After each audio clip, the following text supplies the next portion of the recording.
کہ یاد رکھیں کہ ہمارے یہاں میراث میں اتنی گڑبڑ ہوتی ہے، الحفیظ علمان، جس کا زور چلتا ہے وہ فرعونیت دکھاتا ہے، حتی مائیں کم فرعونیت دکھاتی ہیں آپ کے خیال میں؟ شوہر مرتا ہے، پوری جائیداد پہ قبضہ کر لیتی ہیں، جیسا چاہتی ہیں خرچ کرتی ہیں، باپ کو دیتی ہیں، بھائی کو دیتی ہیں، بہنوں کی شادیوں میں دیتی ہیں، جائز ہے ان کے لیے؟ اپنے 8ویں میں سے دے سکتی ہیں، وہ یتیم بچوں کا مال ماں بھی نہیں دے سکتی۔ کسی عورت کے شوہر کا انتقال ہو، فرض کریں 1 کروڑ شوہر مال چھوڑ کے گیا ہے، خالص پیسے، سادی مثال دے دیتے ہیں، 80 لاکھ چھوڑ کے گیا ہے، تو بیوی کا کتنا ہے اس میں سے؟ 10 لاکھ، باقی 70 کس کا ہے؟ وہ بچوں کا ہے۔ فرض کریں کوئی بھی اس کا نہیں، صرف بچے ہیں، چاہے وہ 1 بچہ ہو چاہے وہ 8 بچے ہوں، 10 لاکھ سے اوپر خرچ کرنا حرام ہے، حتی ماں کے لیے۔ یہ فقہ اہل بیت کلیئر، کسی کو پسند ہے تو پسند ہے، نہیں پسند جاؤ، ہے یہی، اس میں کوئی رد و بدل نہیں ہو سکتی کہ ایسا کر دیں کہ ویسا کر دیں، نا کچھ نہیں ہو سکتا۔ حتی فتویٰ ہے کہ ماں بچوں کے پیسے کو کسی تجارت میں بھی نہیں لگا سکتی جہاں ایک ذرا سا خطرے کا امکان ہے۔ اگر ڈوب گئے تو کیا کرو گی؟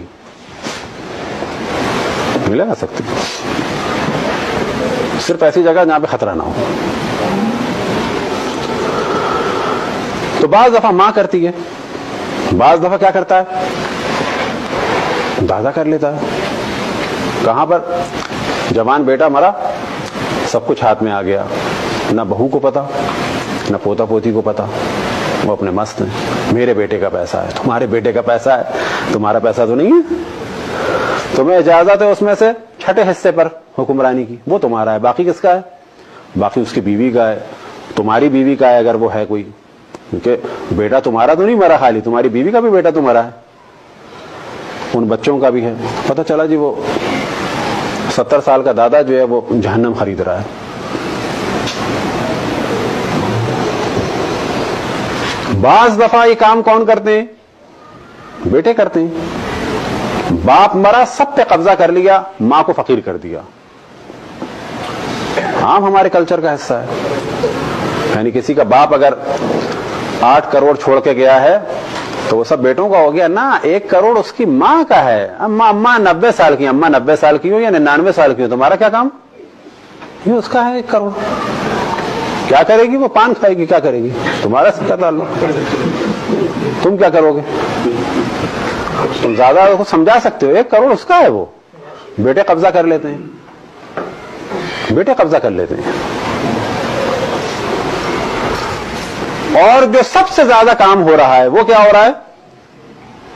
وہ ہمارے بھائی حضرات جو ہے نا، بھائی لوگ کی طرح کرتے ہیں کام۔ سب سے زیادہ جو ڈاکوؤں والا کام کرتے ہیں ہمارے معاشرے میں، انڈیا پاکستان میں، چاہے وہ سنی ہو، چاہے وہ شیعہ ہو، چاہے وہ سندھی ہوں، بلوچ ہوں یا پنجابی ہوں، چاہے مہاجر ہوں، چاہے وہ ادھر انڈیا کے ہوں اوپر نارتھ کے یا ادھر ساؤتھ، سب سے زیادہ جو خیانت کرتے ہیں باپ کے مرنے کے بعد کون کرتے ہیں؟ بھائی۔ پورے بھائی جو ہیں بھائی لوگ بن کے دکھاتے ہیں پیسے کے معاملے میں۔ بہنوں کو ذرا سا گلے لگا کے روتے ہیں، 50 لاکھ کی جگہ بہن کو 5 لاکھ دیتے ہیں، وہ بہن کہتی ہے اللہ ہمارے بھائی کتنے اچھے ہیں، وہ پتہ ہی نہیں 45 لاکھ مار کے بیٹھا ہے۔ یہ ہمارے کلچر کا حصہ ہے، یہ ذہن میں رکھیں کہ اگر آپ میں سے بھی کوئی ایسا ہے کہ جس کا گھر انڈیا پاکستان میں ہے اور آپ کے اختیار میں ہے اور آپ جانتے ہیں، یا تو اس کو خریدیں، چابی ہونے سے نہیں ہوتا کسی کا۔ آپ کو پتا ہے 3 بہنوں کا ہے، ان کو ان کا حصہ دیں، وہ بھی زبردستی نہیں دے سکتے آپ، اگر وہ راضی ہیں تو۔ اگر وہ کہتی ہیں ہم تو نہیں جائیں گے، ہم تو گھر میں رہیں گے، آپ ان کو منع نہیں کر سکتے، ان کے باپ کا گھر ہے۔ اگر وہ راضی ہیں تو مارکیٹ ویلیو پہ ان کو پیسہ دیں اپنے پاس سے، اور اگر وہ یہ کہہ رہی ہیں کہ ہمیں تو پیسہ چاہیے اور آپ کے پاس نہیں ہے، گھر بیچ دیں۔ یہ رونا کہ باپ کی نشانی، باپ کی نشانی، اللہ کا حکم یہ حقدار کو اس کا حق دو، باپ اسی میں خوش ہوگا۔ باپ کو کیا کرنا ہے؟ اینٹوں کو میں نے بنوایا تھا، کس نے بنوایا تھا؟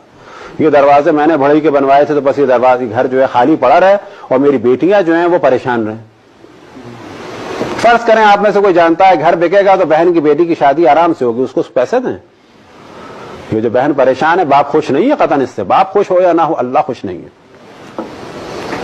تو سب سے زیادہ اہم مسئلہ جو ہے یاد رکھیں میراث کا ہے کہ حقدار کو اس کا حق دیا جائے.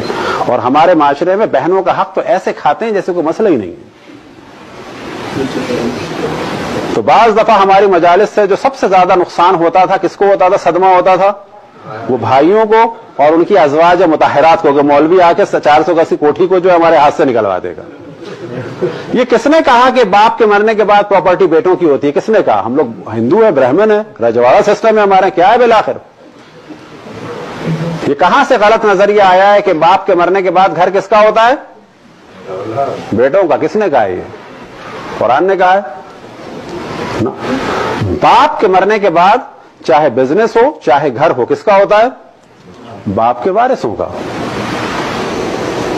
حتیٰ وہ بزنس کہ جو باپ نے ڈیولپ کیا تھا اور باپ کے زمانے میں باپ کی اجازت سے میں بیٹھتا تھا، میرا نہیں ہو گیا وہ، بلکہ کہا جائے گا اس زمانے میں بزنس کے مالک کی اجازت سے میں کام کر رہا تھا، اور وہ میری خواہش کے مطابق مجھے مال دے رہا تھا. جتنا بھی دے وہ اس کی مرضی تھی، وہ مالک تھا اس وقت، اس نے کہا ہوا تھا جتنا چاہے خرچ کرو. لیکن باپ کی آنکھ بند ہوتے ہی وہ بزنس ہو یا آفس ہو یا کسی قسم کا لائسنس ہو، گھر ہو یا کٹلری ہو یا کراکری ہو یا فرنیچر ہو یا ڈیکوریشن پیسز ہو یا حتیٰ گملے ہوں یا حتیٰ باپ کے پرانے کپڑے ہوں، کسی پر بھی 100% حق بیٹوں کا نہیں ہے. صرف ایک چیز پر بڑے بیٹے کا حق ہے، وہ کیا ہے؟ اگر ایک انگوٹھی، ایک قرآن، ایک عصا، یہ لے جائیے. لوگ کہتے ہیں بڑا بھائی، بڑے بھائی کو صرف یہ حق ملے گا. اور ایک اور حق بھی ہے، باپ کی قضا، نماز اور روزے. صلوات پڑھیں پر محمد والے محمد.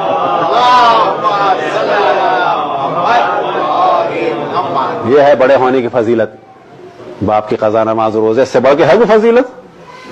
میراث وہی ہے. میراث میں سے نہیں ہے، اپنے خود کراؤ.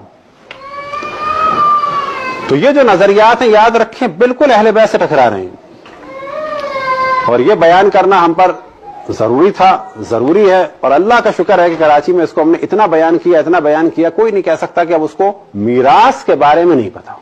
برحمتك يا أرحم الراحمين وصلى الله على محمد وآله الطاهرين.